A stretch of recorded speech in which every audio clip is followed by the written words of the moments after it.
Hello friends, Pihu comics world में आप सभी का स्वागत है। कॉमिक्स की दुनिया से जुड़ने और बचपन की सुनहरी यादों में खो जाने के लिए चैनल को सब्सक्राइब करें। धन्यवाद दोस्तों। आइए दोस्तों, राज कॉमिक्स में पढ़ते हैं सुपर कमांडो ध्रुव का अगला भाग, जिसका नाम है ग्रैंड मास्टर रोबो।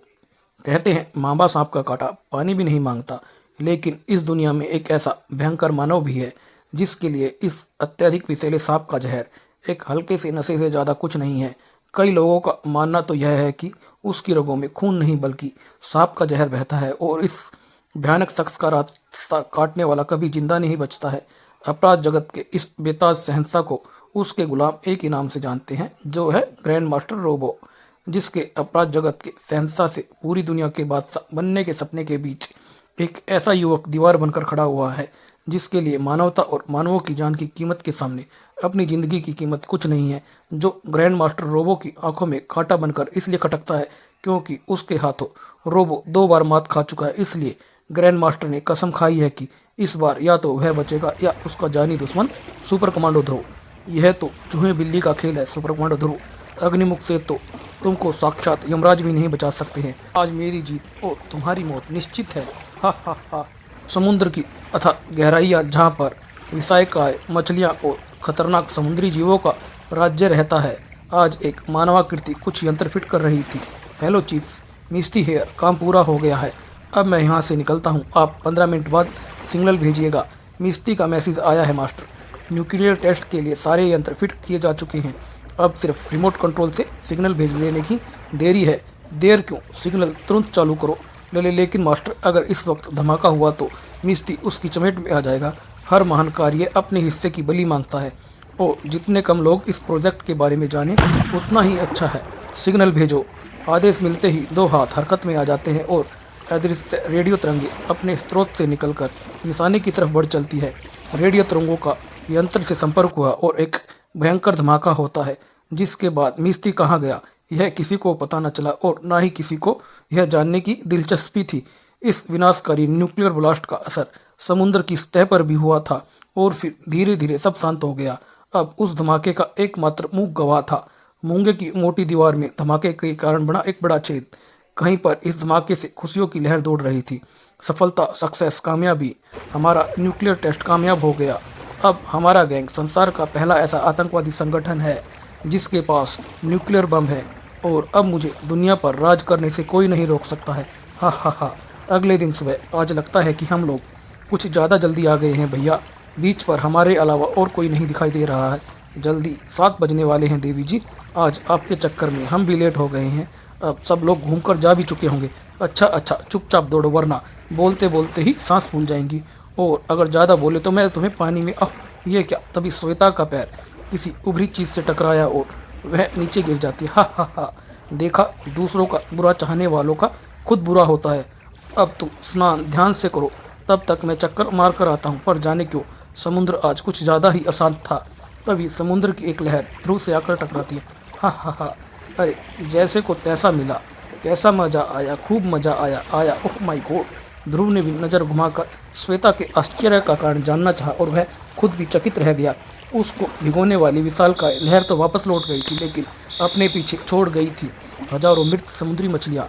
जहाँ तक नज़र जाती थी, समुद्र तट पर मछलियाँ ही मछलियाँ नजर आ रही थी। तभी ध्रुव के कूलर में लगा बटन ट्रांसमीटर तेज सिग्नल देने लगता है। ध्रुव उस सिग्नल की खास आवाज़ तुरंत पहचान गया। रेडियो एक्टिविटी, यानी इन मछलियों में रेडियो एक्टिविटी की मात्रा बहुत अधिक है। श्वेता भागो वरना जान का खतरा हो सकता है। रेडियो एक्टिविटी, अजीब संयोग है ये तो। आज दोपहर में हमारी क्लास स्पेशल परमिशन लेकर राजापुर एटॉमिक पावर स्टेशन देखने जा रही है और अब सुबह सुबह ही रेडियो एक्टिविटी के दर्शन हो गए। Hello police headquarter, Dhruv here. आप कुछ न्यूक्लियर विशेषज्ञों के साथ तुरंत एक्सा बीच पर पहुंच जाइए। अर्जेंट है, ओवर। आधे घंटे के अंदर पुलिस ने पूरे इलाके को घेर लिया था। तुम्हारा शक सही है ध्रुव, इन मछलियों में ज़बरदस्त रेडियो एक्टिविटी है और इनकी मौत का कारण भी एकदम साफ है। ये सारे समुद्री जीव किसी न्यूक्लियर ब्लास्ट में मारे गए हैं। क्या कहा? न्यूक्लियर ब्लास्ट, धमाका, और वो भी समुद्र के अंदर। लेकिन यह काम किसका हो सकता है? अभी तो इस विषय में अनुमान भी नहीं लगाया जा सकता है, पर इतना तो पक्का है कि जिसने भी इतने गुप्त रूप से यह काम किया है उसके इरादे नेक नहीं है। और वह आदमी कौन है, यह तो कई दिनों की कड़ी छानबीन के बाद ही पता लग पाएगा, और इतना समय दुनिया को तबाह करने के लिए काफ़ी है। घर पहुंचने के बाद भी ध्रुव का दिमाग इसी गुत्थी में उलझा हुआ था। अगर यह पता चल जाए कि यह धमाका किस जगह पर हुआ है तो आगे का काम थोड़ा आसान हो जाएगा। अरे ध्रुव, अंडे के बजाय हलवे पर नमक क्यों डाल रहे हो? कहाँ दिमाग है तुम्हारा? ओह, मैं कुछ सोच रहा था मम्मी। जरूर उसी न्यूक्लियर ब्लास्ट के बारे में सोच रहे होंगे। लेकिन ध्रुव, यह मामला हमारी डिफेंस मिनिस्ट्री का है, तुम्हारा नहीं है। इस घटना की गंभीरता को कोई नहीं समझ रहा है पापा। यह एक भयानक विनाश की शुरुआत का संकेत है। अगर जल्द ही इससे निपटाया ना गया तो लाखों जानें एक झटके में खत्म हो जाएंगी। अगर मुझे किसी तरह से ये पता चल जाए कि यह धमाका समुद्र के अंदर किस जगह पर हुआ है तो कुछ शुरुआत हो जाए। लेकिन यह मुझे कहाँ से पता चलेगा? वेरी छोटी प्रॉब्लम डियर ब्रदर। तुम तो जानवरों से बात कर लेते हो। इस बार अपनी विद्या मछलियों पर आजमा कर देखो, शायद बात बन जाए। पानी में डुबकी मारो और किसी पढ़ी लिखी व्हेल से पूछो कि मैडम, क्या आप जानती हैं कि समुद्र में न्यूक्लियर बम कहाँ फटा है? Set up Shweta. हर समय मजाक अच्छा नहीं लगता है, लेकिन ध्रुव ने श्वेता की बात को मजाक में नहीं लिया था। व्हाट एन आइडिया, मछलियों से बात। अरे ध्रुव, कहाँ चल दिए? नाश्ता तो करते जाओ। रुक जाओ भैया, यह कीमती सलाह एकदम फ्री में है। मैं इसका पैसा भी नहीं लूंगी, तुम डरो मत। जाते हो तो जाओ, मैं भी चली। आज मुझे भी अपनी क्लास के साथ राजापुर जाना है, एटॉमिक पावर स्टेशन देखने के लिए। अरे पर तू तो नाश्ता करती जा। नहीं मम्मी, मुझे बिल्कुल भूख नहीं है। इस पेट को आज क्या हो गया है? भैया ने आज मेरी वजह से नाश्ता नहीं किया, इसलिए आज मैं भी नाश्ता नहीं करूंगी। Bye mummy. और श्वेता ध्रुव दो अलग अलग रास्तों पर चल दिए, पर दोनों को ही यह नहीं जानते थे कि इस रास्ते पर उनका इंतजार कर रही है वह मौत। उधर मोटरसाइकिल पर उड़ते जा रहे ध्रुव के दिमाग में बचपन की यादें खलबली मचा रही थी। वे यादें जो अब तक दिमाग में ना जाने किस कोने में दबी थी। जुपिटर सर्कस की यादें, सर्कस के डॉल्फिन की यादें और अन्ना की यादें। अन्ना, जिसके एक इशारे पर डॉल्फिन अपनी जान की बाजी लगाने से नहीं हिचकती थी। ध्रुव को अन्ना के साथ अपनी पहली बातचीत भी याद आ रही थी। अन्ना, पापा कहते हैं कि आप मछलियों से बात कर लेते हैं। मछलियों से नहीं तो तुम्हारे पापा को गलतफहमी हो गई होगी। मेरे पापा कभी झूठ नहीं बोलते हैं। हा हा हा। अरे मैं तो मजाक कर रहा था, लेकिन मैं मछलियों से नहीं, सिर्फ मछली से बात करता हूँ, और वह भी एक मछली से। कौन सी मछली से अन्ना? डॉल्फिन मछली से। बहुत समझदार होती है ये, इनसे तो कोई भी बात कर सकता है। सच? तो मुझे भी सिखाओ ना अन्ना। जरूर राजा बेटा, शुभ काम में देरी कैसी। चलो अभी से शुरुआत करते हैं। और फिर धीरे धीरे मैं भी अन्ना की तरह डॉल्फिन से बात करने लगा। लेकिन अन्ना की ऐसे मौत से डॉल्फिन सो बंद हो गया, और मैं भी धीरे धीरे दूसरे करतबों को सीखने की धुन में यह विद्या भूलता चला गया था। आज यह पता चल जाएगा कि अन्ना की सिखाई विद्या मुझे अब तक याद है या मैं उसे भूल गया हूँ। ध्रुव के होठों से एक खास तरह की सीटी उभरी जो डॉल्फिनों को बुलाने का इशारा थी। लेकिन 5 मिनट बीत गए। ओह, कुछ भी नहीं हुआ। लगता है कि मैं कुछ भूल रहा हूँ, या शायद आसपास कोई भी डॉल्फिन नहीं है। चलो अब छानबीन का कोई नया तरीका अपनाया जाए। ध्रुव वापस जाने के लिए पलटा, लेकिन कुछ सुनकर रुक गया। समुद्र की लहरों के बीच से एक उसके जैसी ही सीटी की आवाज़ आ रही थी, और कुछ ही पलों बाद ध्रुव को अपनी तरफ आती दिखी एक काली आकृति। उफ, ये तो डॉल्फिन है। और फिर ध्रुव और डॉल्फिन के बीच तेज और धीमी सीटियों से बातचीत शुरू हो गई। ध्रुव को जो जानकारी चाहिए थी वह उसे मिल रही थी, लेकिन अब तक देर हो चुकी थी, क्योंकि इस वक्त राजनगर और राजपुरा के तटों के बीच का समुद्र जैसे खोल रहा था। उस खोलते पानी के बीच से निकल रही थी एक अत्यंत भयानक आकृति, जिसकी एक झलक किसी के दिल की धड़कनें रोक देने के लिए काफ़ी थी। आह, मेरी नसें सूख रही हैं, मेरा दिमाग सुन्न हो रहा है। मुझे एनर्जी चाहिए, एनर्जी, ढेर सारी एनर्जी। इन मोटे तारों में जरूर हाई वोल्टेज बिजली की धारा बह रही होगी। इससे कम से कम मेरी थोड़ी सी तो प्यास बुझेगी। ओह, इस भयावह आकृति के मुंह से रोशनी की तेज टपट निकली, और हाई टेंशन केबल को थामने वाले लोहे के मोटे गार्डर मोम के समान पिघलने लगे, और नीचे गिरते गिरते बिजली के नंगे तारों ने उस आकृति को अपने लपेटे में ले लिया था। और बिजली की प्रचंड धारा, जिसका हल्का सा स्पर्श किसी को भी खाक कर देने के लिए काफ़ी था, उसके शरीर में समाने लगी। और सूखी जमीन में पानी। वाह, हा हा हा। अब अग्नि मुझको कुछ चैन पड़ा है। तारों के टूटने से शहर के एक बड़े हिस्से में बिजली गुल हो गई थी। और लीजिए, बिजली रानी नाराज होकर चली गई होगी ही। तुम्हारा ट्रांसमीटर उससे इतना काम जो कराता है। खैर घबराओ मत, अपने पास हर प्रॉब्लम की काट मौजूद है पार्टनर। मैं अभी जनरेटर चालू करता हूँ, शायद कोई हमें मैसेज भेजने की कोशिश कर रहा हो। पीटर का ख्याल एकदम सही था, क्योंकि ट्रांसमीटर ऑन करते ही ध्रुव हियर पीटर, मैं तुमको जो सामान बताता हूँ तुम उसे लेकर जल्दी से जल्दी करली सी फेस पर पहुँचो। बोलो ध्रुव, मैं नोट करता हूँ। और कुछ दूर कहीं पर इतना जरा सी एनर्जी से कुछ नहीं होगा, इससे तो मेरी प्यास और बढ़ गई है। ये तार उधर से आ रहे हैं, यानी उधर कोई पावर हाउस ज़रूर होगा, उसी से मेरी प्यास बुझेगी आज की। ठीक उसी समय गांधी स्कूल की बस एटॉमिक पावर स्टेशन की तरफ बढ़ रही थी। चलिए अब तो चलिए श्वेता आ से गाओ 1 2 3, आगे भी जाने ना। हे मेरे राम, यह क्या। तभी ड्राइवर चौक पड़ता है।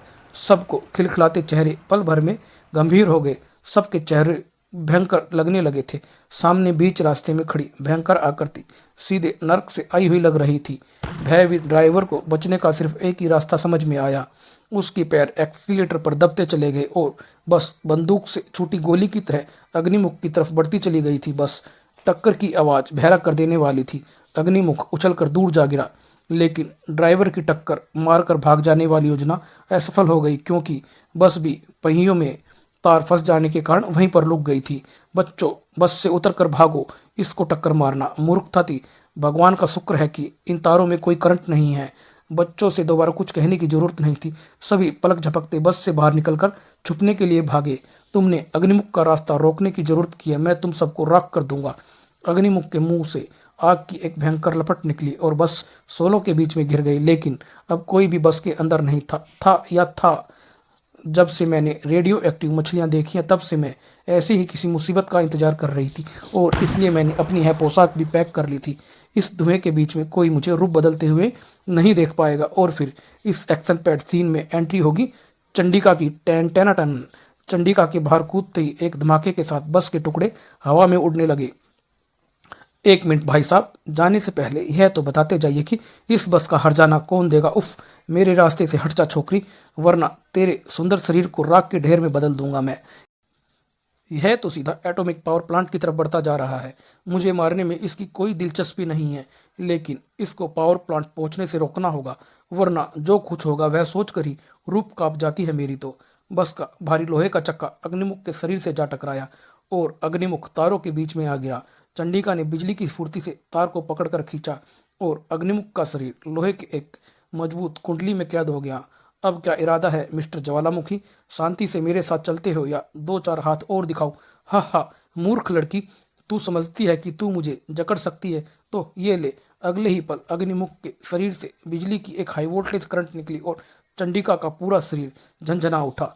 अब जिंदगी और मौत के बीच में सिर्फ 4 कदम की दूरी थी और चंडिका बचने के लिए कुछ भी नहीं कर सकती थी। और किसी गुप्त स्थान पर मास्टर गजब हो गया। हमारे न्यूक्लियर ब्लास्ट में मरी मछलियां राजनगर के तट पर पहुंच गई हैं। हे शैतान, तुरंत अपने कुछ आदमियों को ब्लास्ट वाली जगह पर भेजो, ताकि वे वहां पर लगे सारे यंत्र निकाल लाए, वरना उनके जरिए कोई हम तक भी पहुंच सकता है। ओ, यह काम तुरंत होना चाहिए। कहीं वहां पर कोई हमसे पहले पहुंच गया तो पूरे संसार की जासूस एजेंसियां हमारी तलाश में लग जाएंगी। ग्रैंड मास्टर रोबो का शक बेबुनियाद नहीं था, क्योंकि ठीक उसी वक्त एक डॉल्फिन के पीछे 2 आकृतियां न्यूक्लियर ब्लास्ट वाले स्थान की तरफ बढ़ रही थी। अब रेडिएशन का स्तर बढ़ता जा रहा है। यहाँ से तुम वापस लौट जाओ दोस्त, वरना तुम्हारी जान को खतरा हो सकता है। अब न्यूक्लियर ब्लास्ट वाली जगह यहाँ से ज़्यादा दूर नहीं होगी। डॉल्फिन तुरंत वापस घूम जाती है। ध्रुव और पीटर ने अपनी यात्रा जारी रखी। यहाँ पर रेडिएशन की मात्रा बहुत ज़्यादा हो गई है। शुक्र है कि हमने पहले से ही एंटी रेडिएशन सूट पहन रखे हैं। ध्रुव, यह देखो, मूंगे की दीवार में एक बड़ा छेद। इसके अगल बगल कुछ संयंत्र और तार के गले टुकड़े भी हैं। मुझे पूरा यकीन है कि यही न्यूक्लियर ब्लास्ट वाली जगह है। अब यहाँ से कोई ऐसा सबूत। गुड गॉड, क्या हुआ पीटर? देखो इस छेद के पास। ओह वाह! ध्रुव के दिमाग से सारी परेशानियाँ एकाएक गायब हो गई थी, क्योंकि उसके आंखों के सामने एक अद्भुत दृश्य था जिसको आज तक किसी ने भी नहीं देखा था। यह क्या है ध्रुव? पता नहीं पीटर, लेकिन लगता है कि हम लोगों ने कोई बहुत अद्भुत चीज़ ढूंढ निकाली है। हमको अंदर चलकर देखना चाहिए कि आखिर यह क्या है, सच या नज़रों का धोखा है। बाद में, अभी नहीं पीटर। किसी भी चीज़ को अच्छी तरह से समझ बूझ कर ही कदम आगे बढ़ाना चाहिए। वैसे भी हमारा मुख्य काम अभी इस ब्लास्ट की छानबीन है। उफ, ये क्या? तभी पीटर को किसी ने पीछे से अपने फंदे में जकड़ दिया था। पीटर की आवाज़ सुनकर ध्रुव पलटा, लेकिन कुछ बोल नहीं पाया, क्योंकि अगले ही पल उसका पाइप भी एक जकड़न में फंस चुका था। मास्टर का ख्याल सही था। कुछ जासूस हमारी क्लास में यहाँ तक पहुँच गए हैं, लेकिन ये यहाँ से जिंदा वापस नहीं जाएंगे। उफ, ये क्या? ये जरूर उस कमीने आदमी के होंगे जिसने इस स्थान पर न्यूक्लियर धमाका किया है, और ये मुझे उसके पास तक पहुंचाएंगे। मास्क के कारण रोबो के आदमी यह नहीं समझ पाए कि उनका मुकाबला साधारण जासूसों से नहीं बल्कि ध्रुव और कमांडो पीटर से है। मुकाबला बहुत मामूली और छोटा सा हो सकता था अगर उसी वक्त रोबो के कुछ और आदमी वहां पर न पहुंच जाते। एकाएक दुश्मनों की संख्या कई गुना बढ़ गई है। उफ, तब तो बगैर किसी मदद के इनसे जीतना मुश्किल है। पर मदद आएगी कहाँ से, यह तो किसी को भी नहीं मालूम है कि हम कहाँ। लेकिन तभी ध्रुव की सोच को गलत साबित करती हुई मदद आ पहुंची थी। उफ, डॉल्फिन का हमला अप्रत्याशी और जोरदार था और पानी के अंदर एक डॉल्फिन 10 आदमियों के बराबर थी। रोबो के आदमियों के पास अब भागने के अलावा और कोई चारा नहीं था। भागो, मैं तो तेरे बोलने से पहले ही भाग रहा हूँ रे। वाह दोस्त, आज तो तुमने बचा ही लिया। आओ पीटर, अब वे लोग जल्दी वापस आने की हिम्मत नहीं करेंगे। ओह पीटर, कहाँ हो तुम? लेकिन पीटर सुनने की हालत में नहीं था। लड़ाई के दौरान रोबो के आदमी मीटर का मास्क नोचने में सफल हो गए थे। उफ, अब तो पीटर को लेकर तुरंत सतह पर पहुंचना होगा। लेकिन सतह तक पहुंचते पहुंचते तो पीटर का दम घुट चुका होगा। तभी ध्रुव के बगल में एक सरसराहट सी हुई और अगले ही पल ध्रुव बेहोश पीटर के साथ तेजी से समुद्र की सतह की तरफ बढ़ रहा था। दूसरी तरफ चंडिका चुपचाप अपनी तरफ बढ़ती हुई मौत को देख रही थी। अग्निमुख भयानक हंसी हंस रहा था। हा हा हा, अब तुझे मैं ऐसी मौत मारूंगा जिसे देखकर कोई भी मेरा रास्ता रोकने के ख्याल से ही कांप जाएगा। उफ, ये क्या! पैरों में तार फंसने के कारण अग्निमुख लड़खड़ा कर गिरा और पास ही छुपा बस का ड्राइवर मौका पाकर तेजी से चंडिका की तरफ लपका। घबरा मत बिटिया, हम अभी तो का बचावत है। और उसको उठाकर वह अग्निमुख से विपरीत दिशा में भागा। और जब तक अग्निमुख तारों की कैद से निकल पाता है तब तक ड्राइवर चंडिका के साथ घनी झाड़ियों में ओझल हो चुका था। अग्निमुख कुछ पलों तक पीछा करने की सोचता रहा और फिर इरादा बदलकर वापस एटॉमिक पावर स्टेशन की तरफ बढ़ने लगता है। एटॉमिक पावर स्टेशन में हर कोई आने वाले विनाशकारी तूफान से बेखबर था। हेलो डॉक्टर राव, क्या बात है? बड़ी खूबसूरत फैक्ट्री रखी है। भाभी जी को मालूम है या नहीं? तुम्हारी आदतों की तरह तुम्हारे ख्याल भी गंदे हैं डॉक्टर पाटिल। और ये मेरी फैक्ट्री नहीं बल्कि एक रिसर्च छात्रा है मिस नताशा। ये पत्रकारिता का कोर्स कर रही है और इनके रिसर्च का ये विषय है भारत और नाभिकीय ऊर्जा। आश्चर्य की बात तो यह है कि ये पिछले 1 साल से हमारे प्लांट में आती जाती रही है। सर सर सर रुकिए, सिक्योरिटी ऑफिसर राघव। अरे तुम्हारा तो पूरा बदन झुलस गया है, पर कैसे? सर, बाहर एक आदमी आग उगलता हुआ। उफ, यह तो बेहोश हो गया है। लेकिन यह आग उगलता आदमी का क्या मतलब हो सकता है? बात पूरी होने से पहले ही डॉक्टर राव को अपनी बात का जवाब मिल चुका था। एनर्जी, हा हा हा, यहाँ से मुझे भरपूर एनर्जी मिलेगी।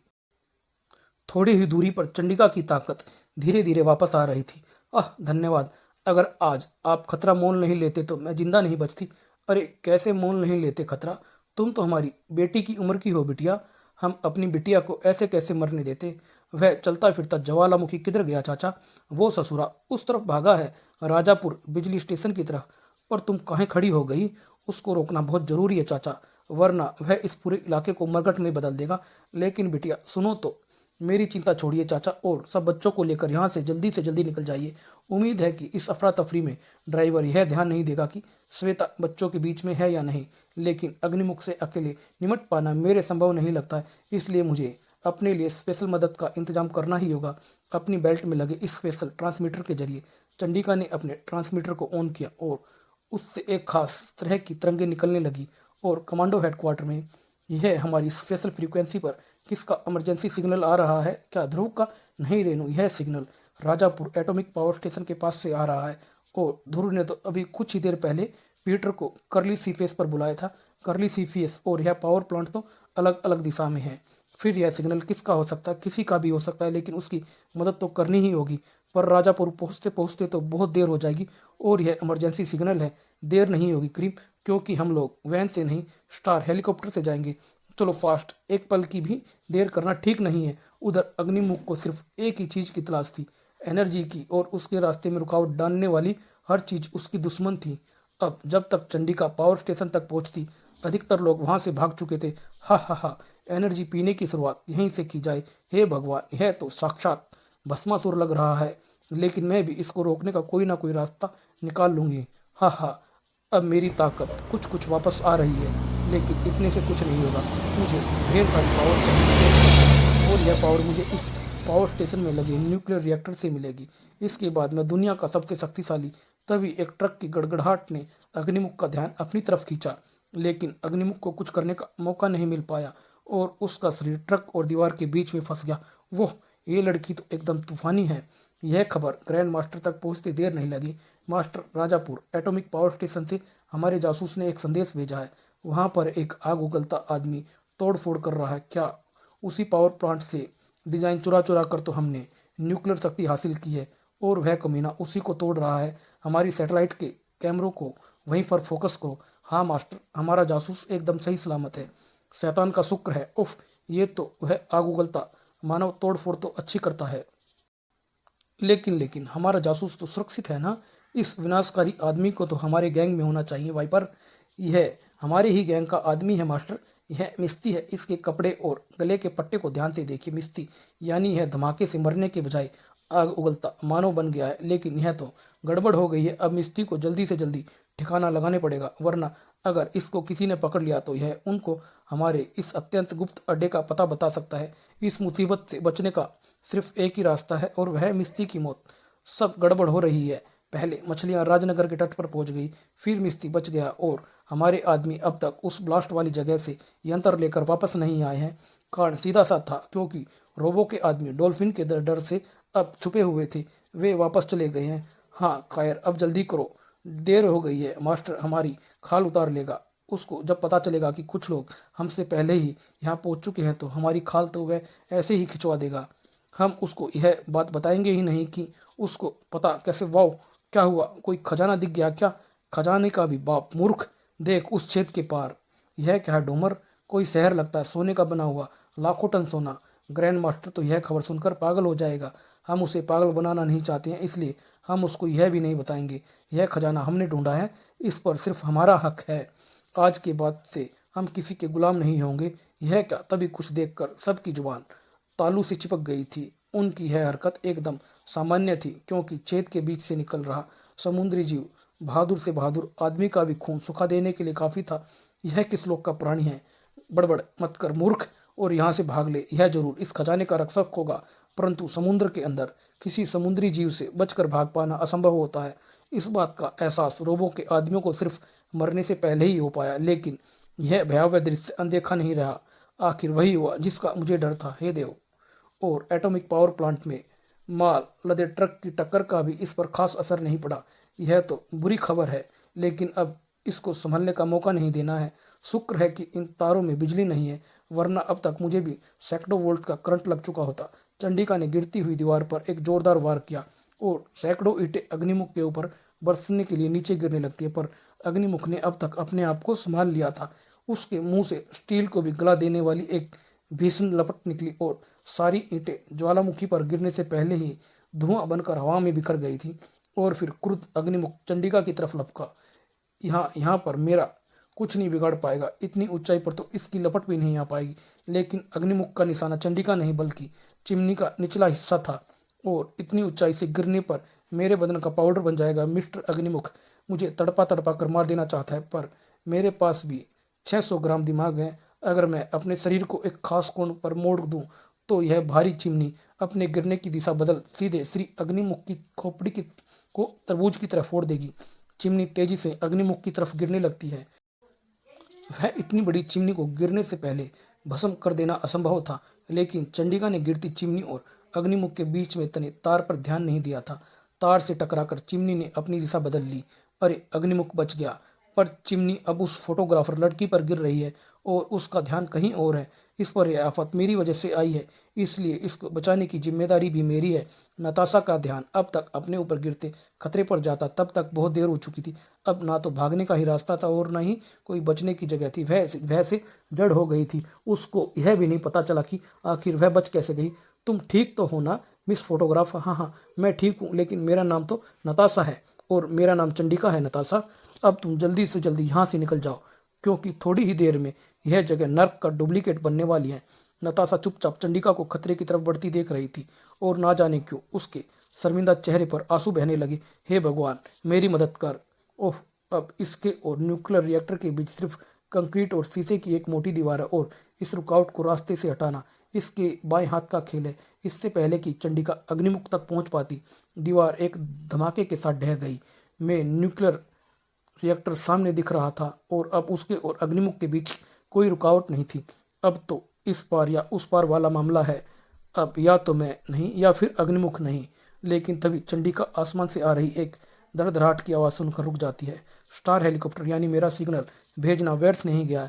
घबराओ मत चंडिका, हम इस यमदूत से निपट लेंगे, तुम आराम से तमाशा देखो। अगले ही पल ऊपर से गिरते एक शिकंजे ने अग्निमुख के न्यूक्लियर रिएक्टर की तरफ बढ़ रहे कदमों को रोक लिया था और कुछ समझ पाने से पहले अग्निमुख ने अपने आप को हवा में उड़ता हुआ पाया। हेलीकॉप्टर को उस चिमनी की तरफ ले चलो रेणुका, ताकि एक जोरदार टक्कर से इसकी भुरता बन जाए। यह तो खैर है कि यह शिकंजा स्पेशल धातु का बना है, वरना यह अब तक उसको गला चुका होता। लेकिन शिकंजे से जुड़ी चैन स्पेशल धातु की नहीं बनी थी। बौखलाए हुए अग्निमुख ने एक ही फुकार में उसको गला दिया, लेकिन यह एक जबरदस्त गलती थी उसकी, क्योंकि अग्निमुख का शरीर कई फुट ऊपर से लहराता हुआ नीचे कड़ी जमीन से आ टकराया और यह टक्कर अग्निमुख जैसे प्राणी को भी बेहोश कर देने के लिए काफी थी। यह क्या हुआ नताशा? डॉक्टर राव, आप अभी तक यहीं हैं? हाँ, इस खतरे को भाप कर रिएक्टर को बंद करना जरूरी था, ताकि अगर कोई इससे छेड़खानी करे तो उसमें ज्यादा नुकसान ना हो। किसी को कोई नुकसान नहीं होगा डॉक्टर राव, हमारा दुश्मन बिल्कुल आराम से सो रहा है। अब सीधा सा काम इसको यहाँ से ले जाकर स्पेशल शैद में कैद करने का है। उफ, ये क्या! लेकिन अग्निमुख में अभी भी जान बाकी थी। अब चंडिका एक बार फिर मौत की गिरफ्त में थी। करीम और रेणु असहाय से देखने के अलावा और कुछ नहीं कर सकते थे। अब क्रोधित अग्निमुख से चंडिका को बचाना असंभव लगता था कि तभी सीधे कदमों से आगे बढ़ती हुई नताशा दोनों के बीच आ खड़ी हुई और अग्निमुख ने नताशा को गौर से देखा और उसके चेहरे पर आश्चर्य के भाव उभर आए। वह कुछ पलों तक दुविधा में रहा और फिर मेन न्यूक्लियर रिएक्टर की तरफ बढ़ चला। आश्चर्य है करीम, इसने उस लड़की पर हमला नहीं किया।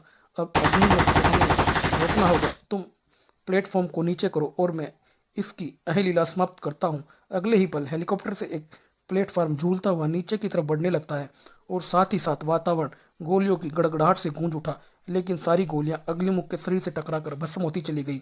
अग्निमुख ने पीछे मुड़कर देखने की भी जरूरत नहीं समझी, लेकिन अब तक नताशा, चंडिका और डॉक्टर राव के साथ प्लेटफॉर्म पर पहुंच चुके थे। हेलीकॉप्टर उड़ाओ, जल्दी करो। स्थिति की नाजुकता को समझते हुए रेणु ने नताशा की बात मानने में कोई बुराई नहीं समझी। अग्निमुख को रोक पाना अब संभव नहीं था। वैसे भी अग्निमुख अब न्यूक्लियर रिएक्टर के अंदर पहुंच चुका था और इससे पहले कि हेलीकॉप्टर सुरक्षित दूरी पर पहुंच पाता, एक भीषण और बहरा कर देने वाला धमाका हुआ और कंक्रीट और लोहे के भारी टुकड़े सैकड़ों फुट ऊपर हवा में उछल गए। एक लोहे का टुकड़ा गोली की तरह हेलीकॉप्टर से जा टकराया तो स्टार हेलीकॉप्टर पर कटे पक्षी की तरह घने जंगलों की तरफ गिरने लगता है। अब कुछ चैन पड़ा, लेकिन अभी मुझे और एनर्जी चाहिए, इस दुनिया की सारी एनर्जी। इसी दौरान ध्रुव बेहोश पीटर के साथ राजनगर के तट की ओर बढ़ रहा था। पीटर अब तक होश में नहीं आया है, इसको जल्दी से जल्दी अस्पताल पहुंचाना बहुत ज़रूरी है। उसके बाद मैं अकेला वापस आकर छानबीन करूंगा। तभी दाहिनी तरफ का आसमान पल भर के लिए रोशनी से दहमक उठा। यह क्या हुआ? ये कोई विस्फोट! कुछ पलों बाद चमक का पीछा करते हुए गड़गड़ाहट ने पूरे वातावरण को भर दिया था। यह विस्फोट की आवाज़ राजपुर से आई है, लेकिन ध्रुव के लिए खतरा राजपुर से नहीं बल्कि समुद्र के अंदर से उभर रहा था। उसके सामने एकाएक प्रकट हुए भयंकर समुद्री जीव को देखकर ध्रुव भी एक पल के लिए स्तब्ध रह गया, लेकिन सिर्फ एक पल के लिए। यह जो भी है, इससे इस वक्त उलझना ठीक नहीं है, क्योंकि पीटर को जल्दी से जल्दी अस्पताल पहुंचाना बहुत ज़रूरी है। मोटर बोट तेजी से 90 डिग्री के कोण पर घूमती है और उस भयंकर जीव के रास्ते से दूर बढ़ने लगी, लेकिन मोटर बोट ज़्यादा दूर नहीं जा पाई। ध्रुव ने निर्णय लेने में एक पल भी नहीं गंवाया। इससे बचकर भागना बेकार है, इससे मुकाबला करना ही पड़ेगा और इसके लिए सबसे पहले इसका ध्यान अपनी तरफ खींचना पड़ेगा, वरना अगर इसने मोटर बोट पर हमला कर दिया तो बेहोश पीटर को बचा पाना मुश्किल हो जाएगा। हालांकि मैं किसी जीव को मारने के खिलाफ हूँ, लेकिन यह प्राणी सर्त्या उन जीवों की श्रेणी में नहीं आता। उफ, यह तो मुझे पक्का खाने के मूड में लग रहा है। इसकी आग से बचने के लिए अब यह लड़ाई पानी के अंदर नहीं लड़नी पड़ेगी, जहाँ पर इसके मुंह की आग शायद ज़्यादा दूर तक नहीं जाती है। दैत्य ने ध्रुव का पीछा नहीं छोड़ा। मेरा ख्याल सही था, इसके मुंह की आग अब मुंह में ही रह जा रही है। अब एकदम सही मौके का इंतजार करना है। दैत्य तीर की तरह ध्रुव की तरफ बढ़ता है और उसी पर ध्रुव ऊपर उछला। साथ ही साथ उसका हाथ घुमा और एक नोकीला भाला सीधा दैत्य के मुंह में जा समाया।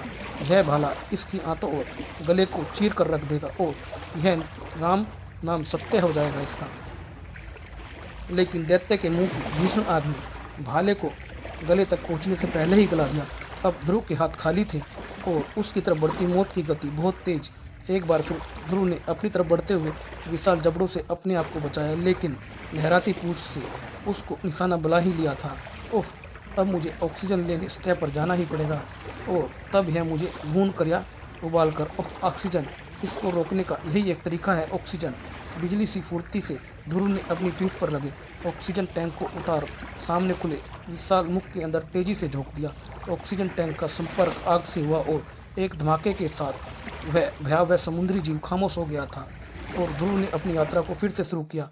यह अजीबोगरीब जीव जरूर न्यूक्लियर ब्लास्ट से संबंधित है, क्योंकि आज से पहले ऐसा खुंखार जीव कभी नहीं देखा गया है। यानी अब यह केस जटिल से जटिल होता जा रहा है। खैर, इस समय तो सबसे जरूरी काम पीटर को अस्पताल पहुंचाने का है और राजनगर में एक नई समस्या पैदा हो रही थी। सुनते हैं। क्यों, क्या हो गया रजनी? घबराई हुई लग रही हो। अभी श्वेता के स्कूल से बस ड्राइवर का फोन आया था। वे लोग पावर प्लांट नहीं जा पाए। रास्ते में न जाने कैसे बस में आग लग गई। ड्राइवर सभी बच्चों को लेकर वापस राजनगर लौट आया है। लेकिन मुझे तो इसमें परेशानी वाली कोई बात नज़र नहीं आ रही है। लेकिन श्वेता उन बच्चों में नहीं है। बस में आग लगने के बाद से उसको किसी ने नहीं देखा। हे भगवान, चलो हम तुरंत उसके स्कूल चलते हैं।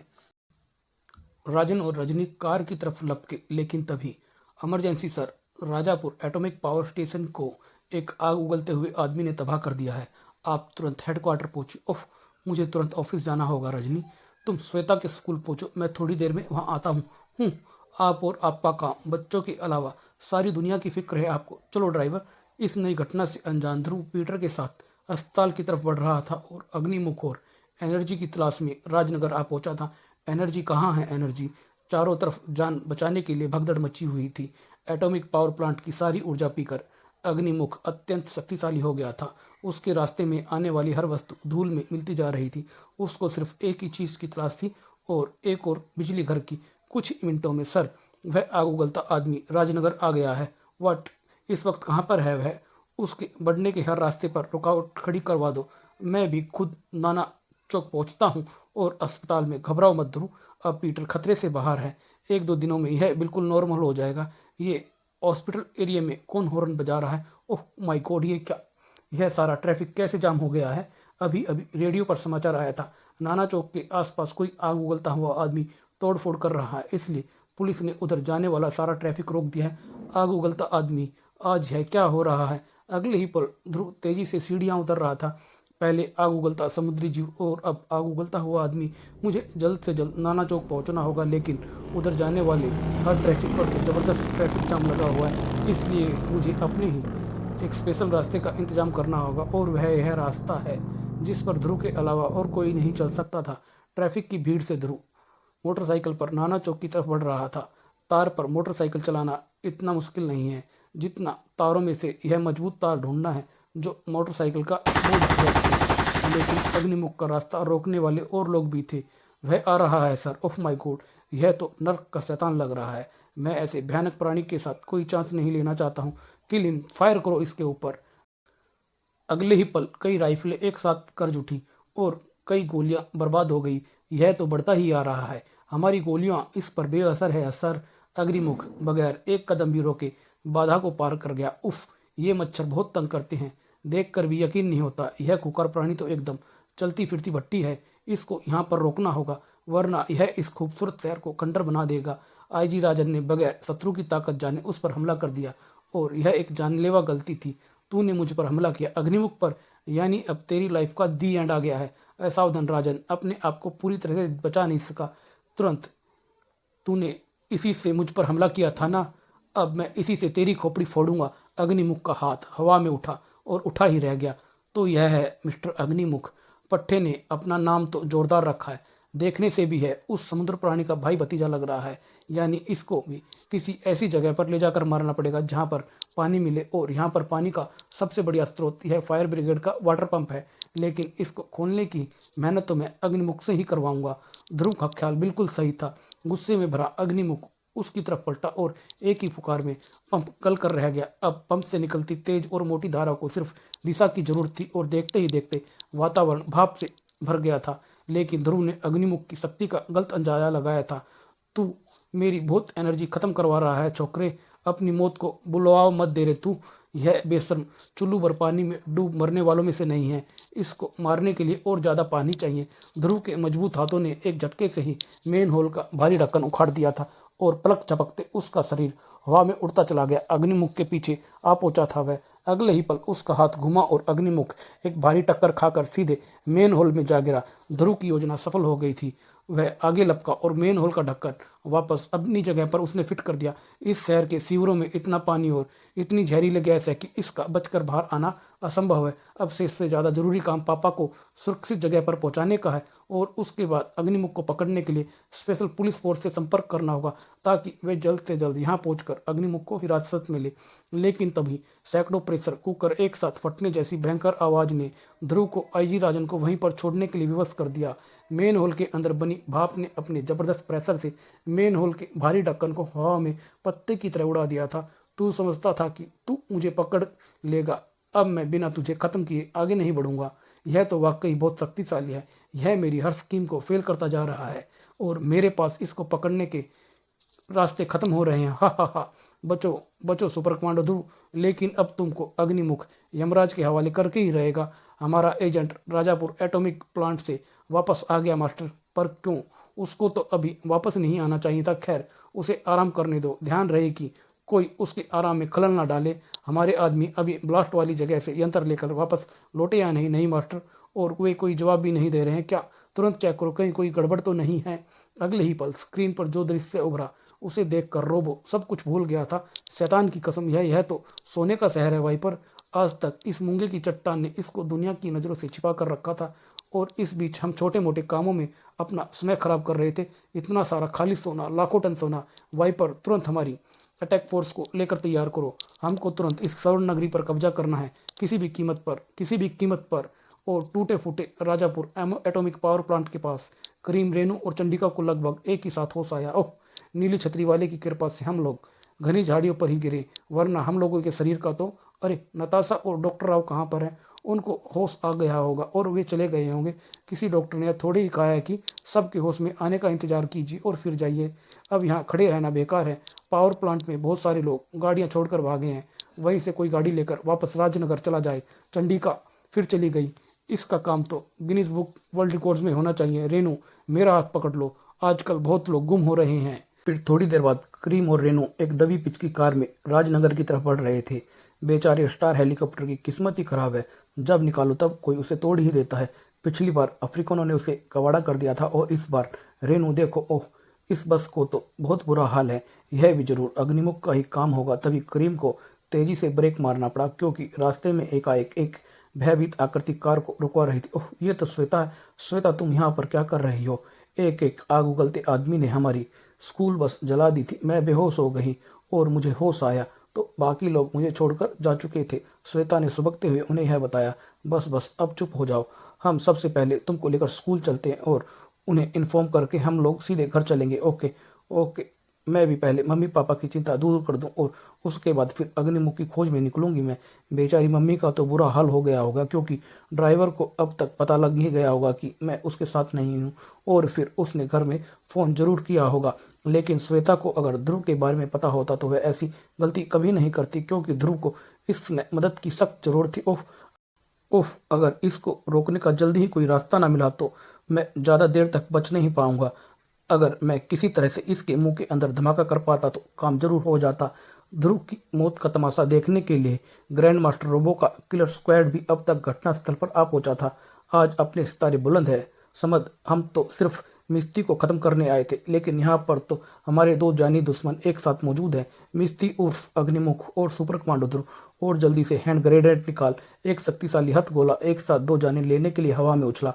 ये चला इन दोनों की मौत का फरमान और ध्रुव की नज़र जब तक गोले पर पड़ती तब तक गोले और ध्रुव के बीच की दूरी कुछ फुट की रह गई थी। बचने का कोई रास्ता नहीं था। रास्ता था तो सिर्फ सामना करने का। अब ये नई मुसीबत कहाँ से आ गई? लेकिन यह मुसीबत भेजने वाले ये नहीं जानते कि इस वक्त यह हथगोला मेरे लिए मौत नहीं बल्कि एक वरदान है, क्योंकि अब यह हथगोला अग्निमुख को उसी तरह से खत्म कर देगा जैसे उस समुद्री जीव को ऑक्सीजन टैंक ने खत्म कर दिया था। बिजली की सी फुर्ती से ध्रुव ने हथगोले को अग्निमुख के खुले मुंह की तरफ उछाला, लेकिन अग्निमुख के सिर की धज्जियां उड़ा देने के लिए आगे बढ़ता हुआ गोला हवा में ही रुक गया। ध्रुव इस आश्चर्य का कारण जानने के लिए घुमा और उसकी आंखें फैली की फैली रह गई थी। इस भाग का यह फर्स्ट पार्ट यहीं समाप्त होता है। अब आगे क्या होता यह जानने के लिए इस पार्ट का दूसरा भाग देखें। धन्यवाद दोस्तों।